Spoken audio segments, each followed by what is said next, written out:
Hello again, gamers. Welcome back to the Board Game Captain. I'm the Captain, and today I'm going to be doing a retro review of an old school role-playing game. This is Teenagers from Outer Space.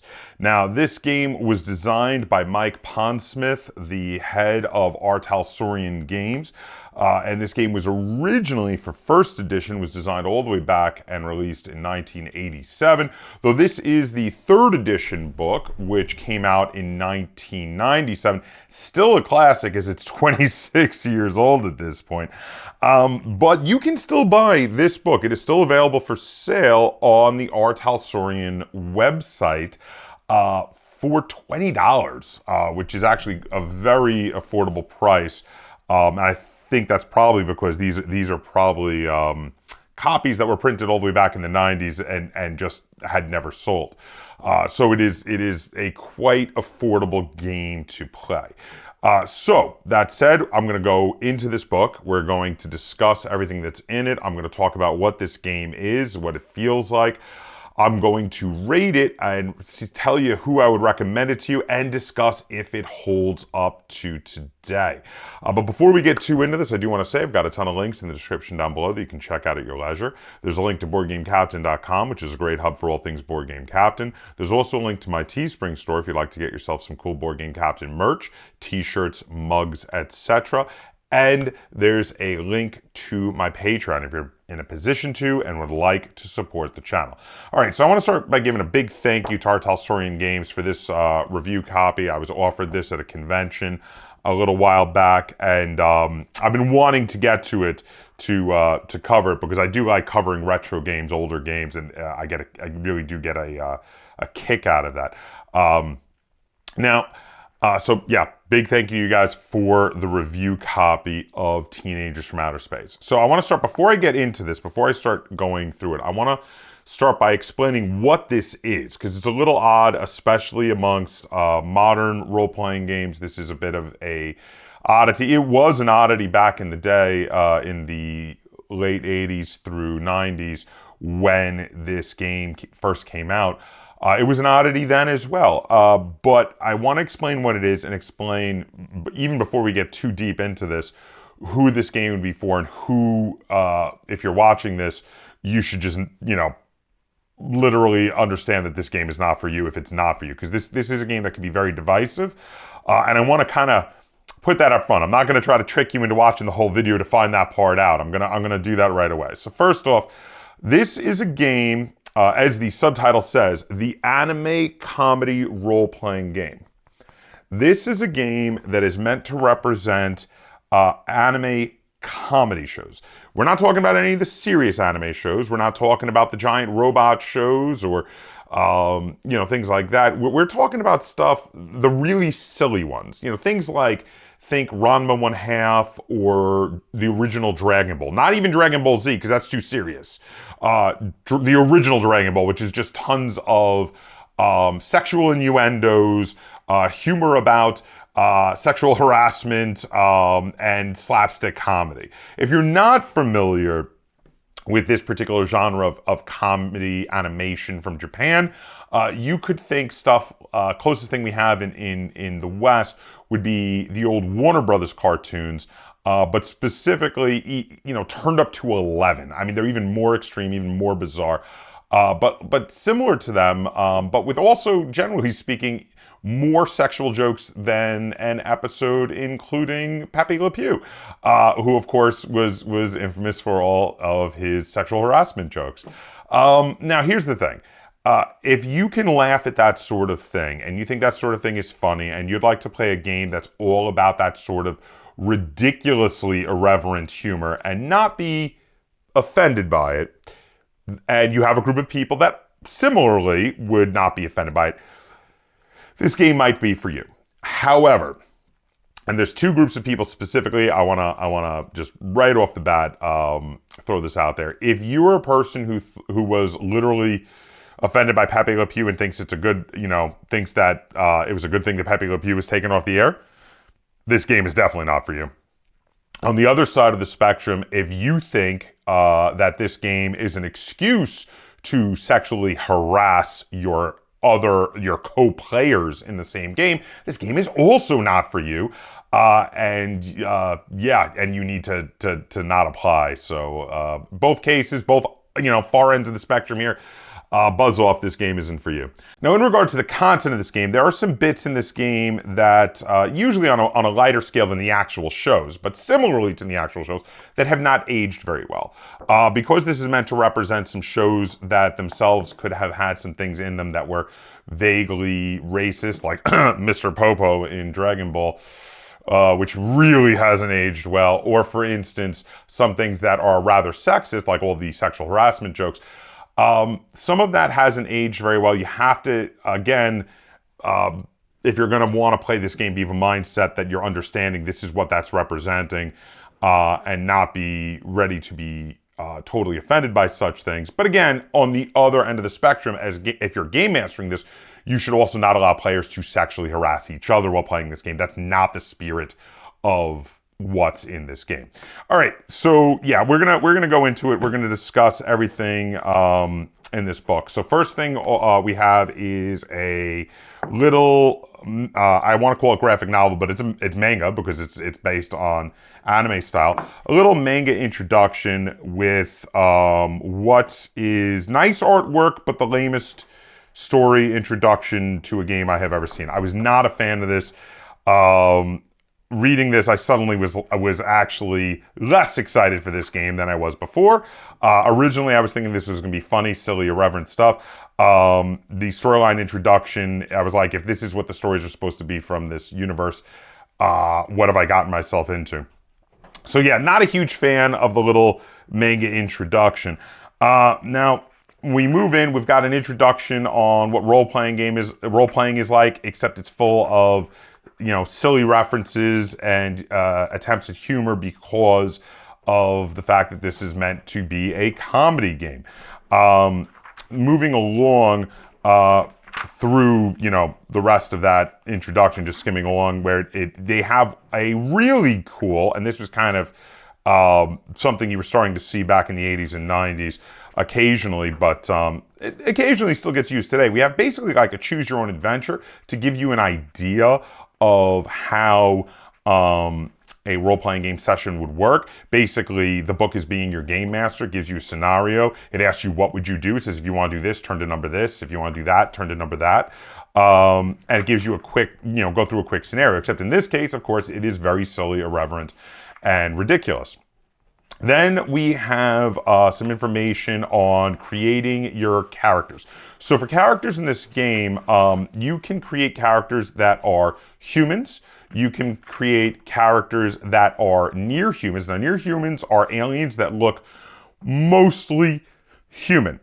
For near humans, think anime characters that have pointy ears or a cat tail or something like that, where the rest of them basically looks human, but they have one or two little details that are, significantly different. Then we have not very near humans. Here we have characters that are kind of humanoid still, but have features that are very different. We're talking about things like wings, or in one case, one of the characters here, snakes for hair like Medusa.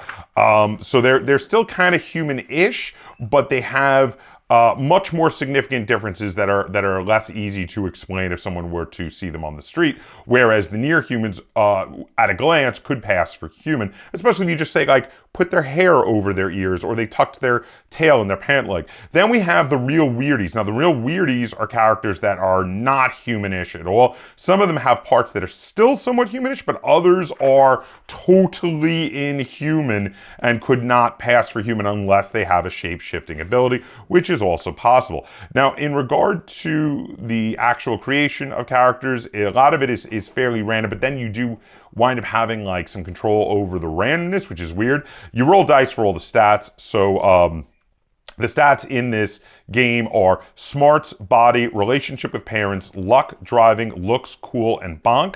And you roll a d6 for each of these to get your stats. But then you're allowed to control them by reducing some stats and increasing others. And the way this game works, it's interesting that even though it's random, there actually is a reason why you may not want to have your stats be too high. I'll get into that in a second. Then you also get to roll dice and buy knacks and powers. Powers are only for the non-human characters generally.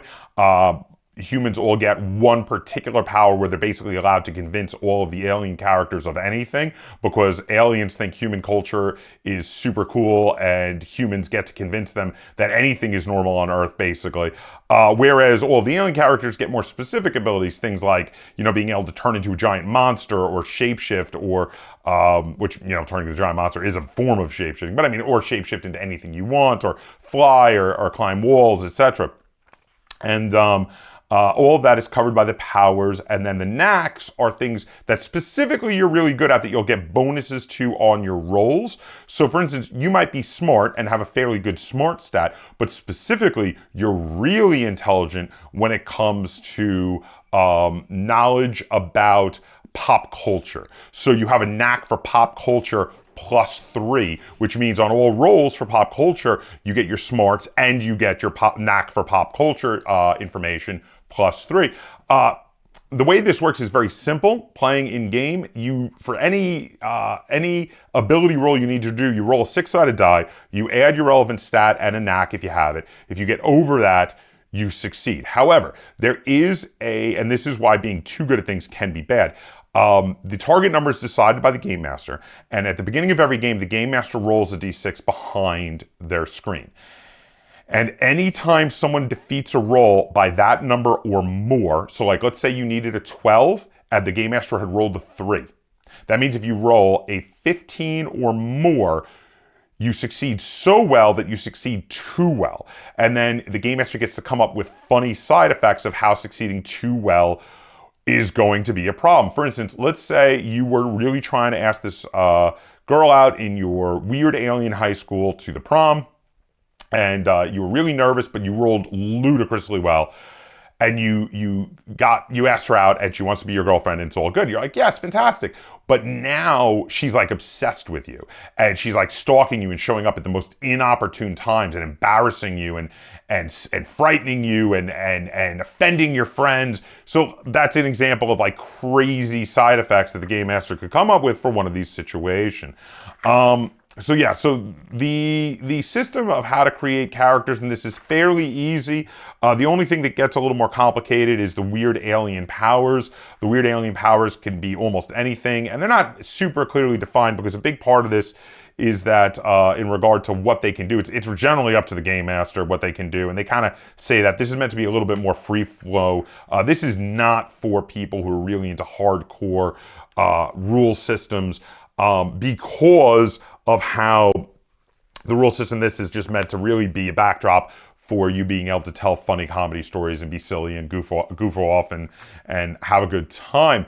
Also, another thing about this, which is really weird in the game system while we're discussing it, is that no one can die in this game system. This is the least lethal game system I have ever seen. It is literally not possible for characters to die at all. Again, it's meant to be like those goofy, ridiculous cartoons. Again, if you're not familiar with the Japanese animated comedy cartoons, think of Looney Tunes or the Merry Melodies, and think about how, like, when Elmer Fudd shot Daffy Duck in the face with a shotgun, his bill spun around to the back of his face, and he got looking all singed, but he didn't die. You're playing characters like that. It is impossible to die, even when being shot with ray guns or having buildings fall on you. It does not matter what. The worst that's going to happen to you is that you'll be out of commission for a few turns, and then you come right back in good as new. Again, because this is just a bunch of silliness. Then there's a whole section here on a bunch of gadgets. There's all sorts of ridiculous gadgets like goo guns and popcorn grenades and all sorts of funny stuff. Not all of these things are necessarily references to anime shows. Some of them are actually kind of references to other 80s nostalgic things, like the popcorn grenade. The way that it's framed is kind of a reference to Real Genius and the whole blowing up the house with the popcorn at the end of the movie. Spoiler alert for a 30-plus-year-old movie if you haven't seen it. Whoops. Anyway, so there's also rules for inventing your own gadgets in-game, which is really cool. I do like that they have that in here. But again, it is fairly rules light. There's rules on how initiative goes and everything. Again, very rules light, what kind of things you can do on your turn. Moving along, because it really doesn't pay to go over the rule system this for a huge amount of time because of how silly and rules light it is. There's a huge section on getting the comedy right, on how to be silly, how to promote comedy, using outside props, getting up, yelling, pointing, using little like foam balls to throw them at your players for if they get attacked, and letting them throw balls at each other and stuff because it's meant to be ridiculous. Huge section on that. Then we start having sections on the setting. So it talks about important NPCs for the school that generally, they don't give them a name, but it's something like, the vice principal, the gym teacher, etc., as well as important NPCs for all different kinds of things. And then it has a lot of talking about how specifically to implement the setting and the comedy, important features of this setting. So there should be a lot of sexual innuendo humor in this, but no one should ever have sex because, like those old cartoons, sex was not a thing that ever actually happened. In fact, there should be funny things that always interrupt characters if they are possibly about to get to have sex with their significant other, because that should never actually happen. The frustration of never getting to do that is part of the comedy and silliness. Then they get into a lot more setting information on the mall and other areas, before going into some funny alternate settings based on other anime shows from the time period. Lots of stuff on equipment and abilities that could allow your character to change sex, which is something that happened a lot. Characters in Ranma 1/2, or also even in Sailor Moon back in the day, used to change gender through their own abilities, or in some cases of some of these cartoons, uncontrollably. And this is a thing that can and may happen, which is very amusing. And then we have a fully fleshed out adventure. Now, this fully fleshed out adventure is based on the little manga in the front, which I already told you I did not like. And I do not like this adventure. This adventure is possibly the worst adventure I have ever seen in a book. I'm sorry, but it is. However, the book redeems itself immediately thereafter. Let me explain. So after you have this unbelievably terrible adventure called The Lust Stone, which is just bad. It's just a terribly done adventure. It goes into creating your own teenager's adventures. And through the explanation of creating your own teenager's adventures, there is a sample adventure in here that is fantastic. And I don't know why wasn't the sample adventure.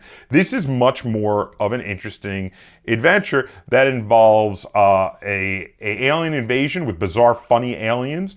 I'm not going to tell you how they're hiding themselves on Earth, because that is part of the fun, and I don't want to ruin it for you if you wind up playing this game. But it is great. It is really good, and I really enjoy the sample adventure. I also enjoy the section that explains to you how to make your own adventures and uses the sample adventure as a example of the different steps in creating your own adventure. Then it discusses the fact that for these games, they should probably be considered like single episodes of a TV show and therefore play for around half an hour, which I agree with, because you don't want to have the comedy get too old. Then it also talks about occasionally doing larger games to more represent a movie based on the TV show, which I understand occasionally doing that. And also has a bunch of plot hooks in the back of this game, any of which can be turned into an adventure. The usefulness of said plot hooks varies significantly. Some of them are pretty decent, some of them are quite good, some of them are terrible and I would never use. It's up to you. But again, they're just plot hooks. You can alter them. You can take them as inspiration. You can use whatever you like and discard the rest. So there's a couple different things I would do with this game. First off, I think this game would be great for one-offs. And what I'm talking about is a one-off party game, a one-off game at a convention where you have the right group of people where you have, literally a bunch of players that always like being the comedy relief characters in whatever game they're in. If everybody wants to be a comic relief character, that's the perfect group of people to do a silly, irreverent game of teenagers from outer space, where generally speaking, the plot line, the story, the goals of the group are secondary to the humor, where everybody just is going to yuck it up and have a good time. Now, you can do a ongoing adventure with this. I don't recommend doing a long one because the comedy will eventually get old. But you could do an ongoing group with a self-contained storyline, as long as your players are willing to not do as much super silliness and never get through the plot lines like I was just talking about for the one-offs.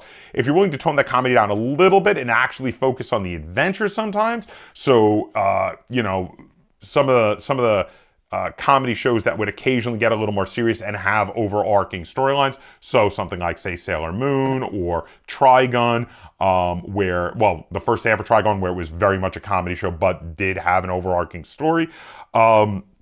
You could do something like that with this. Though, of course, again, not having characters that can die does mean it will stay on the sillier side. It's never going to get super serious. It should never get super serious. This system is meant to be ridiculous and silly. I wouldn't do a full-on campaign, a full-on ongoing campaign with this because of how silly it is. It does feel like the sort of thing where the comedy is going to get old, people are going to get tired of it, and they're just going to eventually get burned out on it. When they've heard all the reoccurring jokes too many times, and when I say reoccurring jokes, these are reoccurring jokes that you and your group have come up with, but you hear them 5 times and you're like, okay, I'm over that joke. We need to move on. And you can only do this so often before everyone's running out of jokes about the particular setting. So I wouldn't recommend it for a no end in sight, just ongoing campaign. It's also too silly for that, and the advancement system in it is very light. It's really much better for one-offs and self-contained story arcs. So I think one-off TV movies or a mini-series type storyline in regard to, or a single season not meant to go on for multiple seasons kind of show is what would work well for a game using teenagers from outer space.